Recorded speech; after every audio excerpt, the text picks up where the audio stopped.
Um, Sam, I want to ask, obviously it was probably a very challenging week for the team with the unexpected challenges with the last game and then traveling to Kansas City. How's everyone doing emotionally in terms of being prepared for the game tomorrow? Yeah, I mean, I think we're pretty good. Obviously not super ideal, but that's just kind of how it goes sometimes. And I think you can't get too hung up on how something looks and how it should have looked. I think this group is great at just kind of sticking with it and still committing to game plans and next games and kind of just taking care of business when we need to. So yeah, I think overall, we're great, we're good, we're excited for the game, and hopefully, we can get some points. And obviously, Kansas City's had a historically stellar season so far this year. You're one of the few teams that's actually beat them. In fact, the last team to beat them. What sort of confidence does that give you going into this game tomorrow? Yeah, I mean, I think ultimately, it just lets you know that they're beatable.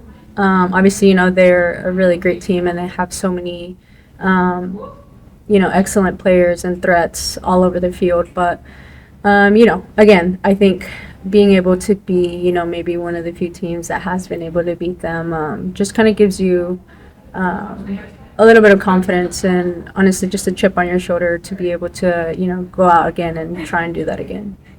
Yeah, thank you. Thanks, Steve. And then Charles can't come off mute right now, but he wants to ask, what has it been like to watch Jess Fishlock's run of form since the Euros, and just from your perspective, sharing the field with her? Yeah, absolutely. I mean, I think obviously, she's an amazing player, and I think, she, watching her in person, I think obviously this is my first, true year being able to play with Seattle and be here this season. I think it's been amazing to see just what she can do. She is a game changer. She can come on and absolutely just change the game, like she did this past weekend. And I think there's just so much to learn from her, even obviously on the field, but also just how she carries herself and just her experience and knowledge that she carries. She's great. She's amazing. Thanks. Steve, do you have another one, or are you all good there? Sorry, I was on mute. No, I'm all good. Good Okay. luck tomorrow, Sam. Thank you. We just got one more, Sam, but you're playing in the midfield, but having like a back line that just like is pretty reliable. They can rotate around, play multiple positions. What is it like having a back line behind you with veterans, but also younger players too, like all around?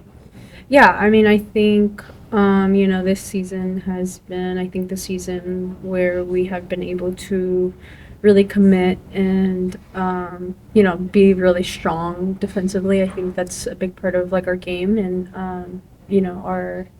I guess, like, one of our greatest attributes is defensively. So, obviously, having someone like Phoebe who is, an amazing defender, who is aggressive, who reads the game well, honestly, steps in when we need her to. I think obviously that is huge, and it's just comfortable, right? Like it allows you to play and be what you need to be. And then obviously somebody like JB who's extremely young, but obviously super super talented and has such a bright future. Who is calm and composed on the ball.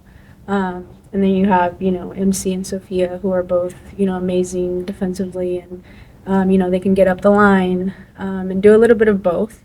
And then, Lou, who honestly is just kind of a quarterback back there. Like it comes with experience. She's super smart, very smart in the way that she plays. So, yeah, ultimately, I think, playing in the midfield, it gives me the confidence to also be able to do what I need to do and take care of my, I guess, spaces and players that I need to. But yeah, definitely, I think it's been amazing, and yeah. Cool. All right. Thanks, everyone. Thanks, Sam. Thank you.